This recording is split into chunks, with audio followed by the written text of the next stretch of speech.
there's no rules in this bitch, okay? So we're gonna talk about whatever you want, whatever we want, because we're gonna spin it and let y'all know what we're gonna talk about for 15 minutes. We're gonna give you rapid fire stuff.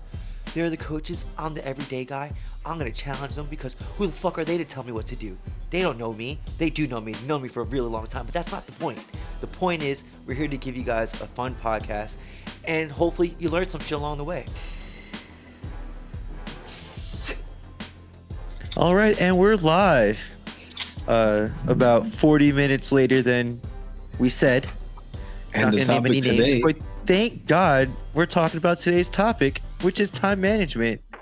I thought I had a black belt in procrastination. Turns out Rance is right there with me. What's going on, guys? Nothing much. Here How you doing, behind bro? on my whole day. Behind on your whole day. What a surprise. What a surprise. Which No, is it's fucking rain. This weather doesn't help anything either. It's not a good source of motivation. So you'll get a fucking pass. No, the weather doesn't give the excuse for it. So then why are we late? Yeah. So I think little background is Jay and I recorded this episode before. Yeah. And one of the party tricks that was lost was when we were like, how long do we think we've been on? Right. Yeah. And I said, I don't know, like, what was it? I said like 10 minutes or something. Yeah. And Jay was like 37 minutes and it was like almost on the money. That's pretty. So that is the root cause of me being late. I swear to God, I thought it was 4:00. I'm so happy you don't fucking do drugs. You'd be the fucking worst. You'd be the worst. You have all the gadgets in the fucking world in your house that tells you. Yeah, how do you fuck that up? You got a watch, you got a cell phone, you got Google that tells you every answer possible, and then you still come 45 minutes late. I don't understand. So I wasn't home. I was, and that's why I had said like, oh, in the evening I'll be available. Yeah. Where my wife and I, we have a little side hobby of interior decoration, and we were at Lisa's, and I was in the process of putting up wallpaper. I was on the 5th sheet putting up wallpaper, and Paula goes, babe, don't you have a podcast today? I'm like, yeah, that's later. And I look at the time. I'm like, and then I see your messages. And that's when I said, guys, I'm running late. After he's already 20 minutes late. Guys, by the way, I'm not gonna be here for like another 20 minutes, okay? Well, good thing today's episode is about time management, which like you said, this is our second time doing it. We probably shouldn't ask Rances for advice on time management. Yeah, I think Rances should be taking advice. Rances, we're gonna coach time management today. Through time management because you suck. I give you that, and I also raise you that because I suck at it is why I have so many ways to manage my time.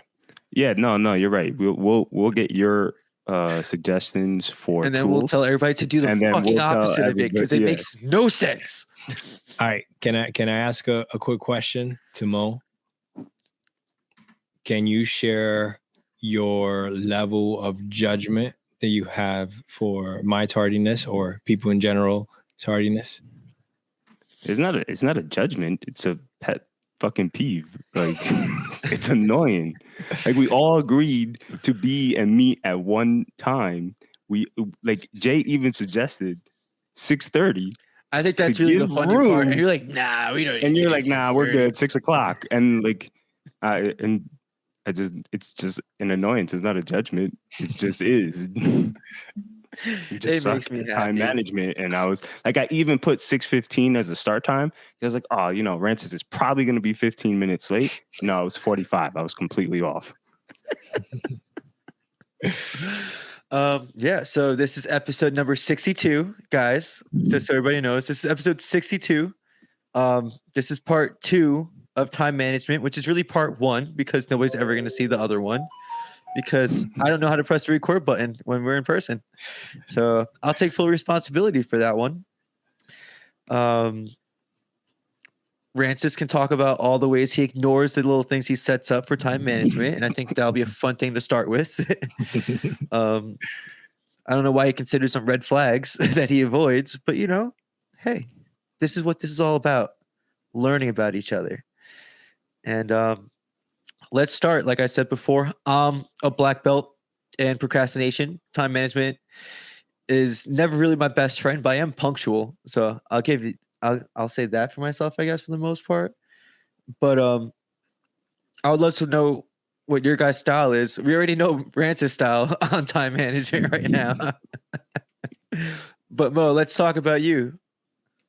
Well, I mean, so first of all, we need to, I guess, define what time management is, because like Sure. you said, punctuality doesn't necessarily mean that you're managing time well. Yeah. Because you could be punctual and then just like sit around and not do shit for the whole day and just be It's on true. time somewhere. Yeah, So I think let's create like a standard of what time management is. fair enough. Yeah, I agree with that, because I can say the opposite for me. I'm not punctual. So who has the definition of time management then, you fucking smarty pants? I'll let Rancis go first. Definition of time management, my personal definition. Sure. So the way I see it, and I'll give it a Rancis answer, which is we're here on Earth. Ball. Wait. Just let's put a time frame on this, because You have Rancis has no you need- conceptualization of you time. need to so manage your therefore- time on this story, okay? Okay. This is So this is how 4 about you minutes guys? tops. How about you guys shut it so I can speak, because it's already 2 minutes gone. um, so we're here on Earth for a certain period of time, our lives, and with that, what? This is Jay's face, man. He's already confused. So we're here for a certain period of time, which is immediately smoke. Sorry. Continue. Sorry, I interrupted you. Sorry, I interrupted. Continue. I'm gonna shut the fuck up. Go. You got 4 minutes. all right. So for me, it's about the time that we spent here on Earth, how we're using our time, how we're passing the time. And for me, like a big thing, importance in my life is legacy and what we're leaving behind. So for me, time management talks directly onto the time that we're here on Earth and how we're managing it to get the most out of life.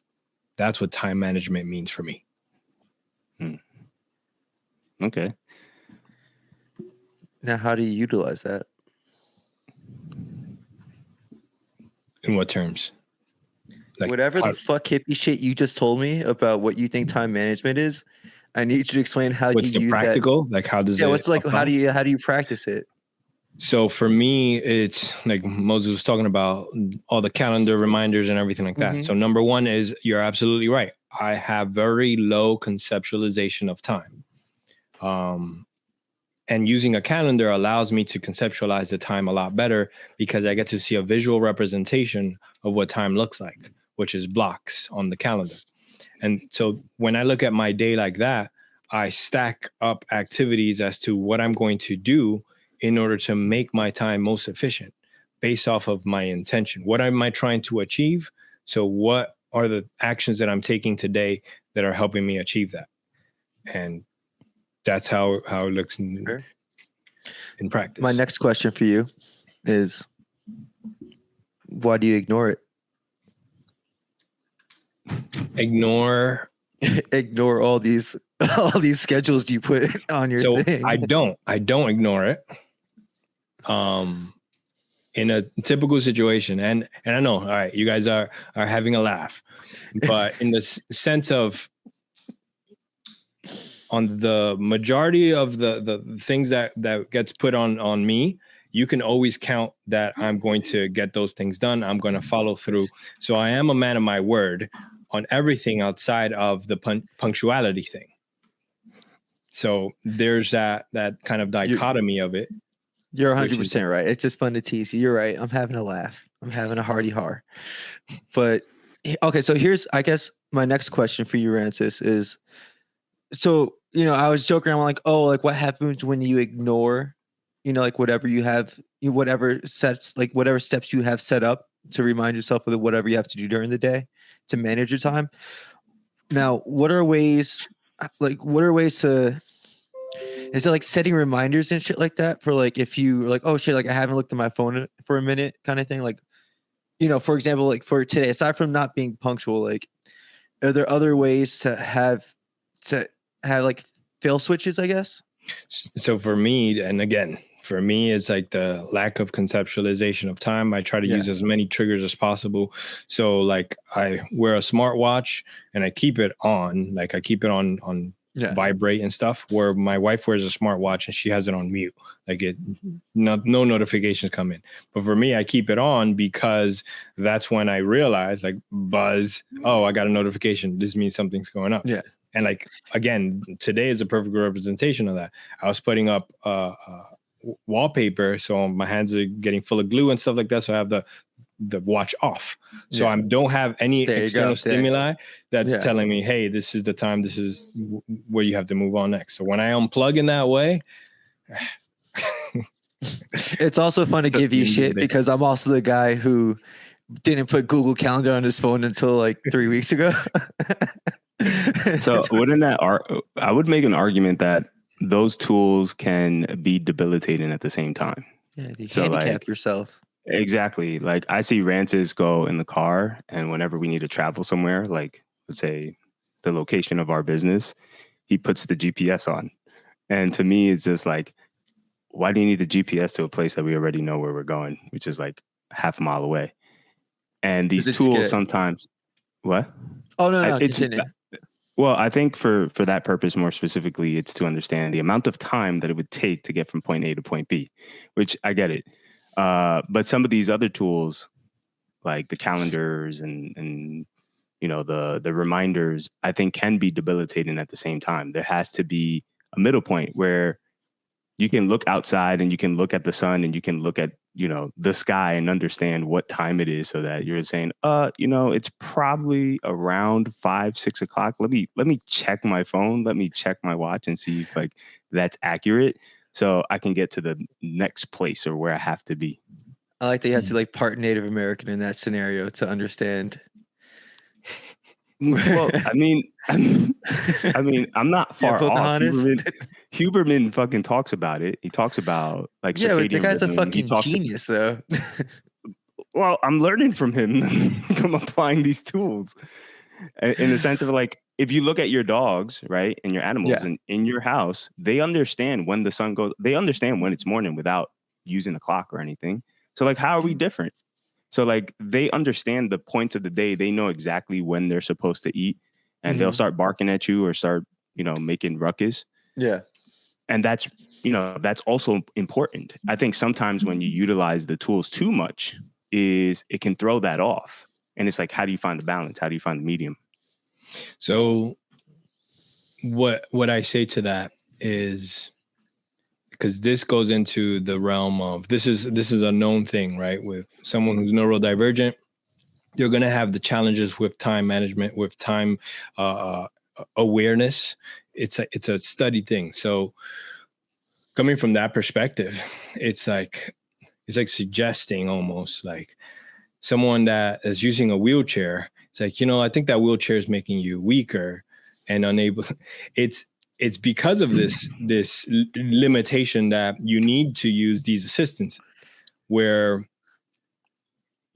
without these assistants, and Moses, this, like every time we sit together and I project how long something's going to take me, you're like, oh, no, bro, it's going to take you X amount, right? And that has nothing to do with like using the tools or whatever to measure time. It has to do with just how I see actions happening.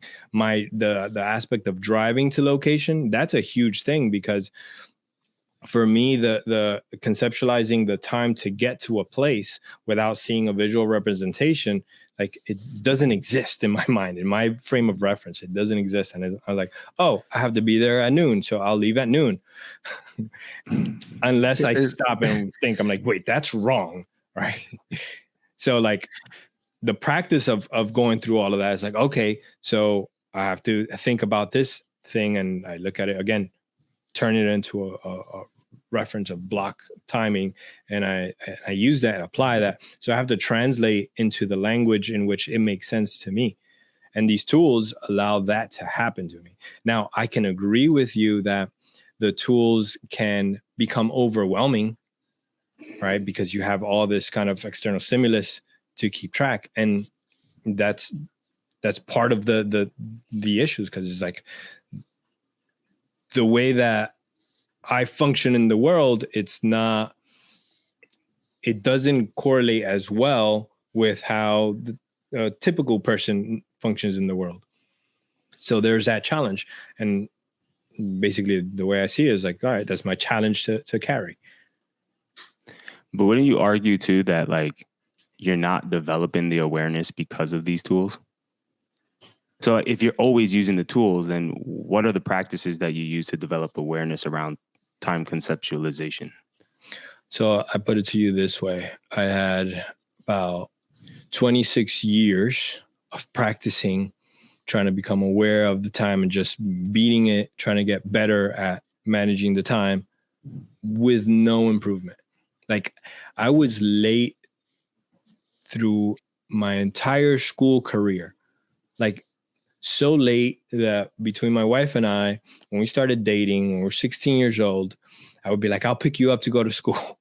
And she used to get to school an hour and a half early for no fucking reason whatsoever. And in the morning, I'll be late and she'll be pissed. And then I'm driving next to her, like, get in the car. She's like, no, I'm walking. Fuck you.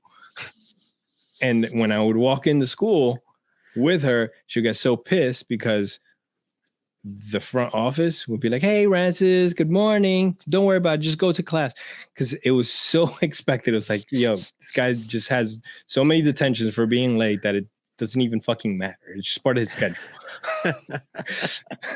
So what I'm saying with is that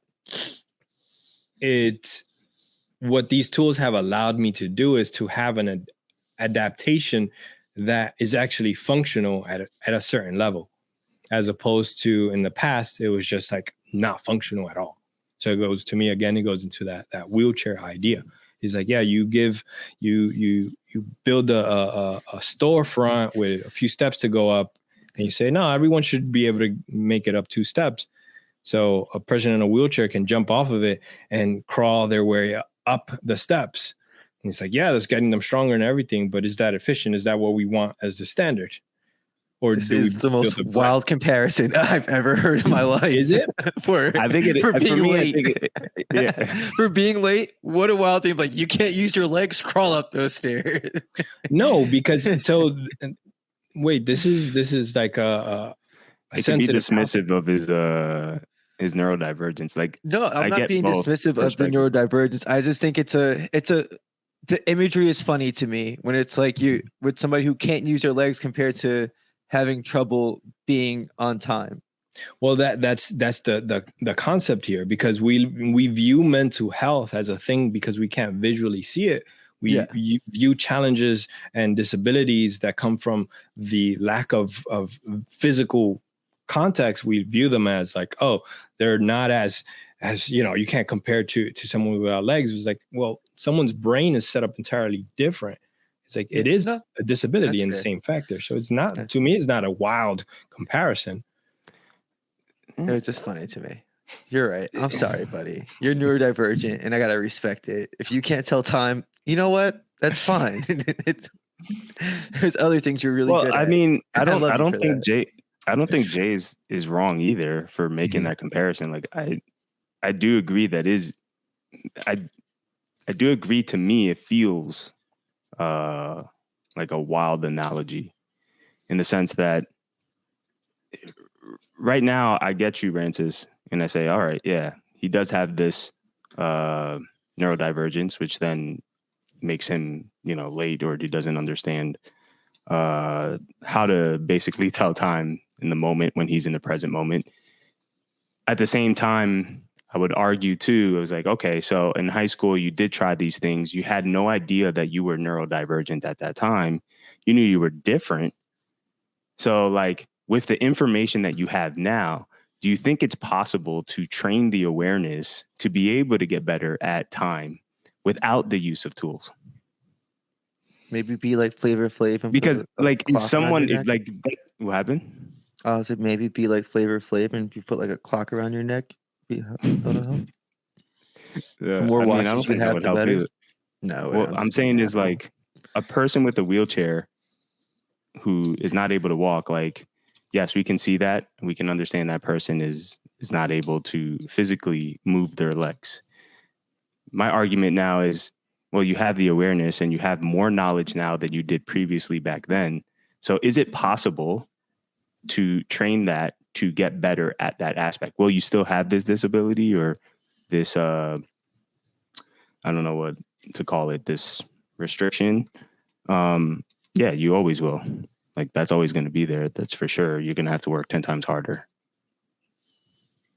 So I think that absolutely, because number one is like, I believe in adaptability, right? I believe that we can improve, like reading, for example. It's something that for me innately is very challenging. And I've improved my reading dramatically, where I wouldn't call it fast by no means, but it's still better than Floyd Mayweather. Yeah. Now, what I say to that is like, yes, that improvement is possible. The work that goes behind that improvement is still basically dragging an anchor when you're competing against someone else that's just rolling downhill, right? So it's like, yes, I can get better. Yes, I can fucking take a hourglass, flip it over, and try to calculate. Okay, this is what a minute feels like. Got it. I can do all of that and get better at that process. And in the same aspect, I can use tools to help me kind of level the playing field and be able to pass time in the same manner, or not even the same manner, but closer to the same manner as the typical person. So it's like, it's where you're putting the efforts in my opinion. So that I agree with. And this is where I say, I kind of agree with Jay's kind of comparison, saying it is a little wild because like a person in a wheelchair doesn't have that opportunity, right? Like a person in a wheelchair can't say, I'm going to focus on my legs and move the right one if he's paralyzed. No, the person in a wheelchair, like if you guys ever seen a homeless person, right, that doesn't have a wheelchair and they don't have legs, they're crawling on their arms, swinging. So they're figuring out a way to get around, but we wouldn't say that a wheelchair would be better for them. So that to me is the same thing. It's like, yes, that's what I said. The anchor is I'm figuring out how to get around it by putting in all this extra effort. But the tool, like the wheelchair, the tools are going to help me and get around more fluidly. I'm going to smoke a little bit more pot to agree with that. You don't have to agree. I mean, no, but to wrap my head around more so just to wrap my head around what you just said. And I hear you too, and I understand it.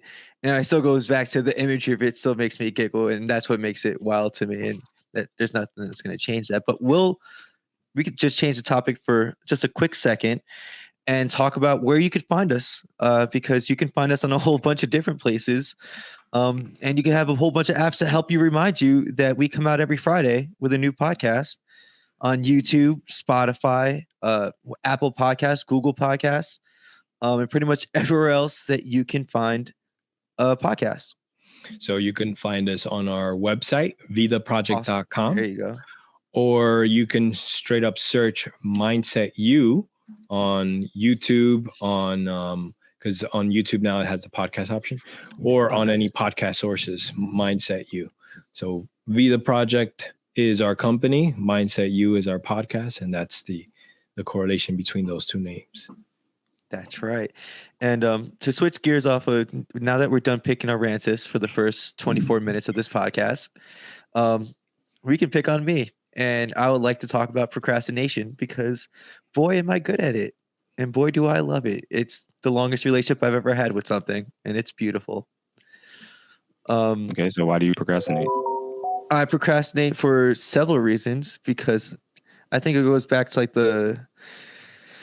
for me, it goes back to working in news where it's not so much procrastination, but I got so used to getting stuff done on a very quick deadline that you didn't have actual time to set up. Like you couldn't really, you had to just get shit done kind of thing. And it's just got it done with 20 seconds left. Thank God. And I think I got addicted to the thrill of chasing, like of beating a deadline. Now I'm like, oh yeah, no, I do my best work when I chase a deadline. And that's, sometimes it works and sometimes it bites me in the fucking ass. And I would love to hear from you guys about ways to, aside from just saying don't fucking do that, but ways to help change that slowly but surely, because apparently we're all neurodivergent in all our own ways. In my procrastination. So I think before we go into it, I think there's an interesting concept here that I would like to touch upon where, we talked about me with time management, rather punctuality, Jay with procrastination. Mo, is there anything with time management that you are challenged with before we dive into the procrastination concept? I think the one thing that becomes challenging is more so, it's not so much procrastination, but I guess it's like dealing with the anxiety or the setting priorities of like, what is the most important thing to work on, and getting over that can cause procrastination as well. So like I deal with it, but not with the same intent. Like I don't get a rush from waiting for the last thing. It's more like, it's not like I'm like, oh yeah, but it's like when I get it done, I'm like, oh shit, I got it done with like 5 minutes to spare. I'm the fucking man, like that kind of thing. I think it's like the college kid in me still. That's like, fucking did that paper in one day, bro. Like right before it was due. Got an A. I'm so glad that you said that, Mo, because I think it also connects from all different angles. Jay, in my opinion, that concept of procrastination, that how you described it, has to do with the dopamine, right? Where dopamine is the chemical that motivates us, right? So we're getting dopamine hits to push us to keep doing the thing. And like you mentioned in news, everything was last minute. Everything was high pressure, high anxiety. And the work that you needed to put out in that last minute format had a lot to do with you being then recognized as like, hey, you're moving up because you're hitting these points. You're able to handle this pressure, which just created kind of this environment that supported this ability to be late. Yeah. So now like your dopamine is hardwired with this. It is a feel good thing that comes along with like, oh, wait, I'm gonna push it to the very end.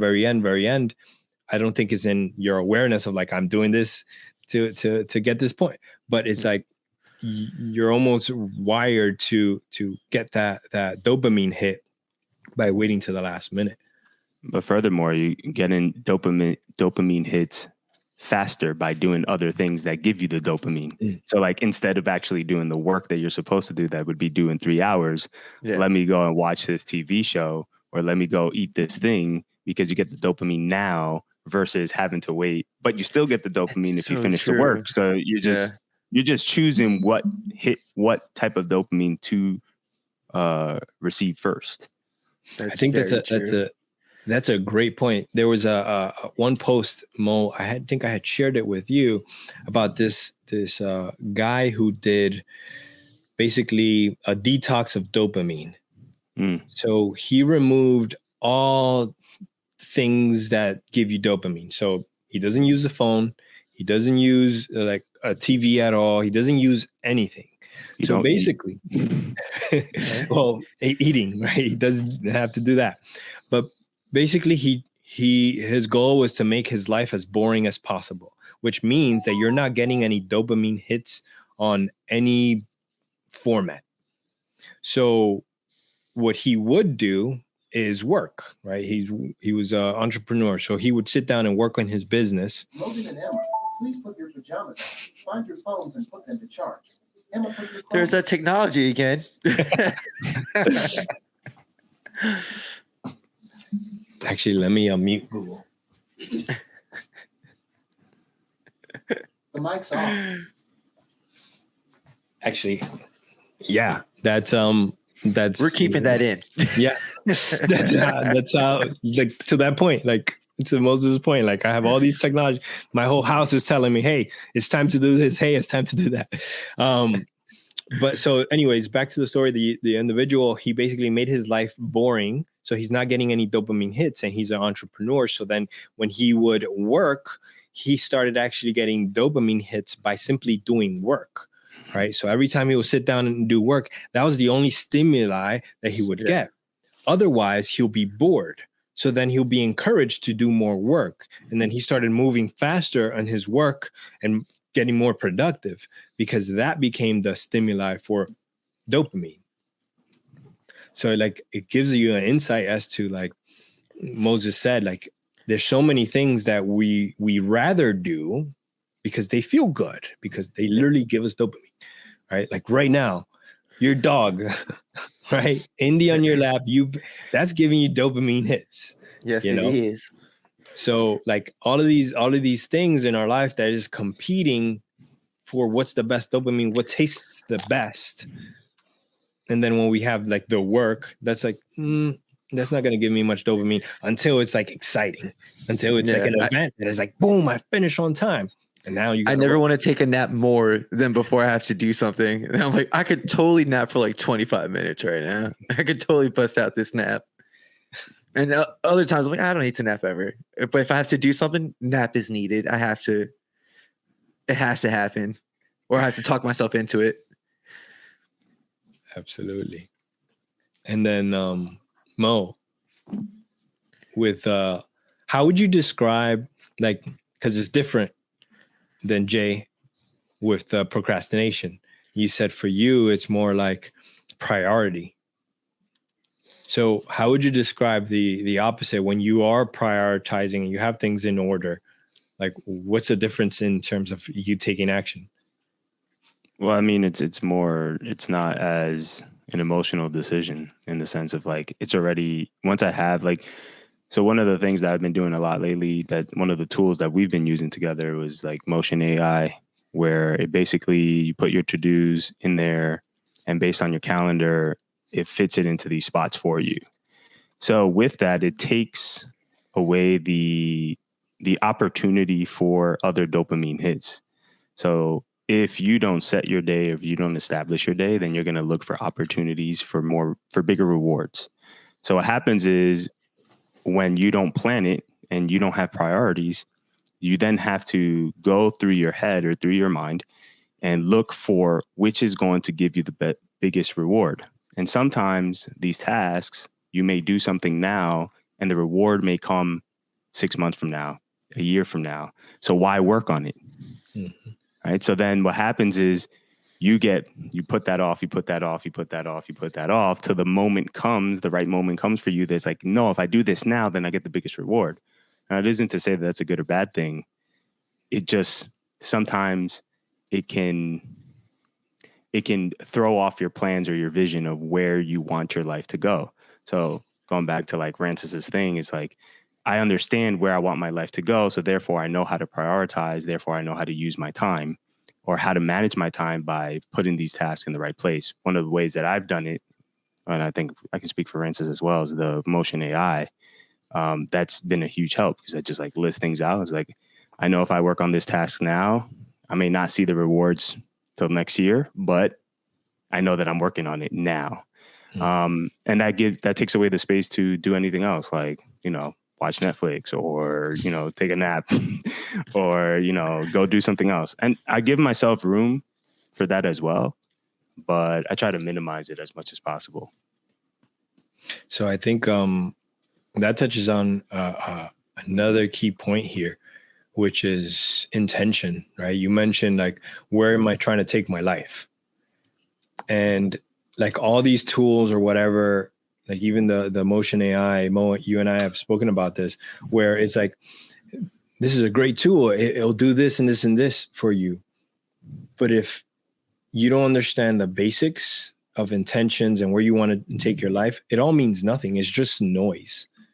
And I think that's the overwhelm part, where is the busy, but where are you going with all this busyness? Like, that needs to have balance. That needs to be understood. It's like, I'm doing this now because I'm trying to take my life this way. Now there's motivation. Now there's purpose behind you doing this. And then that's when you can now calibrate your dopamine to be in tune with what you're doing in the day, because you have this vision of where you're going. Yeah, I'm sure, Jay, you're going through that right now with the first amateur fight you're going into, right? Like, your decision making behind that vision or that goal is it's a lot more curated. I'm sure you have it way more planned out than I've never been more planned out for anything else in my fucking life than when it comes to the gym.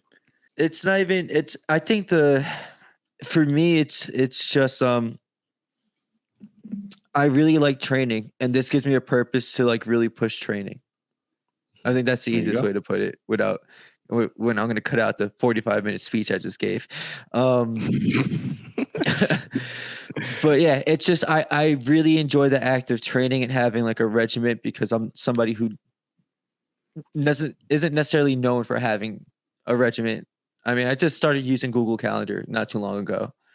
And other than that, Ashley's my calendar. But in our other meetings, we always joked, you would hear me yell to Ashley, what are we doing on such and such date? And that's my. Oh, so you have you're handicapped too. You're in a wheelchair as well. Oh, I'm handicapped in so many ways. I'm right there with Rancis. I need that ramp. But you want to know what's funny? That like, I was like that too before I met Rancis, and it was these tools that he introduced me to. And I feel like Rancis is on the other side of the like the spectrum. Like, he's on the extreme side. I'd be like, I don't want to be like that, so I'm gonna go a little bit towards the middle. But I mean, go ahead, Jay. Oh no, I'll just say it's you're right though. It's trying to find that middle ground, and I'm stubborn, so it's just a very slow process. Like, I just got Google Calendar. What I was gonna say was that, like, because of number one is like, entrepreneurship to me is a big aspect of learning how to manage your time, because when you go to school and school manages your time, tells you when to move. There's a bell that goes on to go to the thing. When you go to college, you get a little bit more freedom, but it's still managing your time. It's, you got this class at this time, and then you go to the workforce and work. You got, let's say, a typical job, 9 to 5. You had your time is managed all the time. So the transition to entrepreneurship means that you have to manage every aspect of it. And it's hard as hell, because the first thing you do is like, I don't know what to do. Who's going to tell me? So you have to figure that out. So for me, like, learning how to manage my time with the tools and however I had to figure it out has a lot to do with like just being in the deep end and not having like support or anything like that, just figuring it out. And then also, you guys know that I read tons of books.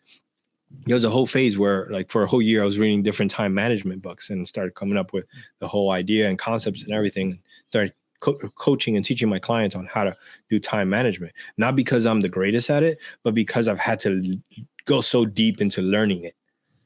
Mm-hmm. I think the other aspect of that too, like to build on top of what Rancis said, is when, as an entrepreneur, procrastination becomes even bigger because of the failure that's behind it. Like, you're so afraid of the failure, so you rather not do the task so that you don't have to deal with the outcome. So if you never did the task and nothing happened, so therefore you didn't fail. And that's what happens a lot of the times to entrepreneurs. It's like, yeah, I'm going to do this thing. And you'll hear a lot of people say, I'm going to talk, I'm going to make this podcast. And they just never do it. They never do it because they're afraid of the failure. Yeah. And then they're like, oh, I just don't have the time. It's like, nah, it's bullshit. You do have the time. The the priority, the intention, the purpose, all of that is not there. So therefore, you procrastinate because you're afraid of failure.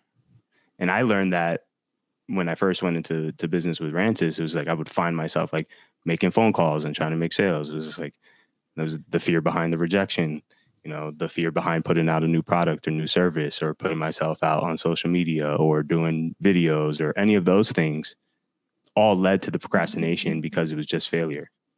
Once you get over that failure, then you're like, okay, let me just do a bunch of shit. And then when you start doing a bunch of shit, you're gonna be like, I'm a mess. And then that's when you're ready for time management and all the tools that Rancis talks about. Until then, when we see a person's like, I need help with time management, it's like, for what? What's the purpose? If they don't have one, we're like, nah, like you're not even there. These tools don't matter for you. I think like why we told you Google Calendars is like, all right, Jay's got a little bit of a purpose with us because we actually have a podcast. Yeah, I know. We're I trying to be actually look at a consistent, so calendar now. I guess we should make Jay look at a calendar. You guys. And actually, you scheduled all the dates out, and I was like, I know. I this hate is you guys awesome. making me grow personally. I don't enjoy this. I like being stuck in my ways. Oh man, It's so much simpler. I remember, just to talk about Jay's stubbornness for a second. I remember when I was in college, and I don't know how we met. I was somewhere or something like that. We met up one time, and I was like, "Oh, yo, have you seen Super Size Me?" And you were like, "Yeah, I was eating McDonald's while watching it." That to me, that's Jay. Yep, the apple doesn't fall far from the tree in the Moreno household. So, guys, just to recap, kind of like what we talked about, time management.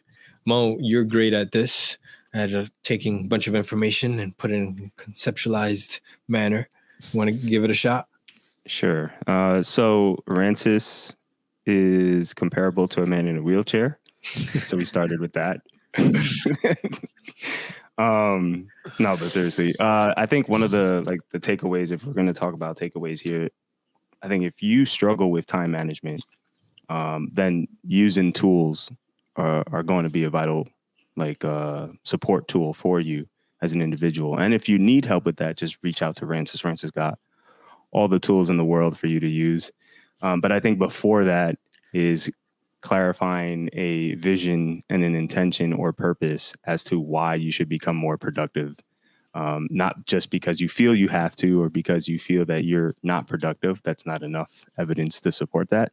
I think it's more about, what do you want your life to look like, and what are the skills you're going to need to develop to get there. Once you figure that out, then I think time management becomes the next step. I don't know if that worked out. Did I do a good job? Great job. And you made me think job. of something.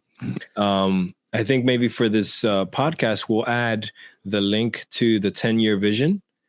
So Okay. we have this survey that we created that is for creating a 10-year vision for yourself in different sections of your life. You can go through it and save your stuff through Google, take your time filling it out, and it kind of helps you create that purpose and vision for your life, which then helps you then get to the next step of, okay, I need to now become active in creating this vision, which is time management. That's true. And if you're like me, and you're probably not going to do any of that, start with just using Google Calendar. I was telling you, it works. It helps. Does it truly? It does, because now it forces me to look at something like, oh yeah, we have the L10 at this time. Oh, we have this to do. Oh, that kind of thing. So do you only use it with the stuff with Vita Project? Oh yeah. You don't use it with like your girl?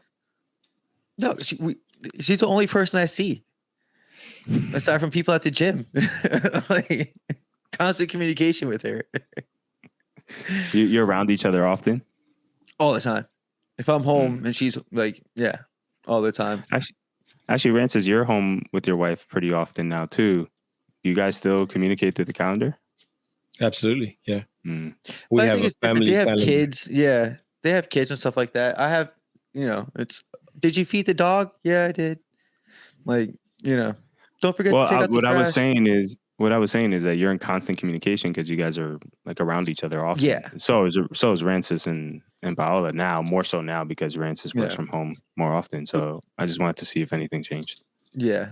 But, No, but also we- they have a schedule. They have kids. That's so much to keep track of. So for me, the calendar is a form of communication. You know, to me, if I send you an invite, I'm communicating this. Like, even if we talked about it, now I'm communicating, I'm making it solid. If you accept that invite, you're acknowledging I got it and I'm there. It's like, Roger that. If you don't accept it, it's like, maybe you forgot, haven't seen it. If you decline it, then you're saying, no, I'm unavailable. You're setting a boundary. So to me, it's a form of communication that allows things to remain clear and concise. True. Yeah. That's fair. So Nice. I think it's good to end it here. We're about 49 minutes in. Pretty good, guys. We covered everything already. We covered where to listen to us and where to find us. All that Read stuff. the So it's just project or Mindset You. Just search it Yes. all up. search it all out. Bye, guys. I'll talk to you guys later. All right. Thanks for listening and hope you found this useful. Peace. Bye, guys. Jason here with Mindset U, and I just want to thank y'all from the bottom of my heart for tuning in and watching us every week. Since Mindset U is taking a different approach, we need your help coming up with new topics of stuff that you want to hear so that we can give you the best quality possible and the best content possible in general. It's fun. Come on, help us out. Help us help you. Anyway, you can head over to vitoproject.com to watch any of the old episodes and any of the new upcoming episodes that are coming. You could also check us out on Instagram and on YouTube. And anywhere else that you could possibly think of that you want us to be, let us know. We'll be there. All right? Thank you so much. I think we're on Twitter. I don't know. Hit us up everywhere. Call me. Here's my number, 201. I'm just kidding. I hate being on camera. Fuck you in the butt. I keep saying, guys. Fucking trick myself out in the streets. I think that's a good take. Listen here, you little motherfuckers.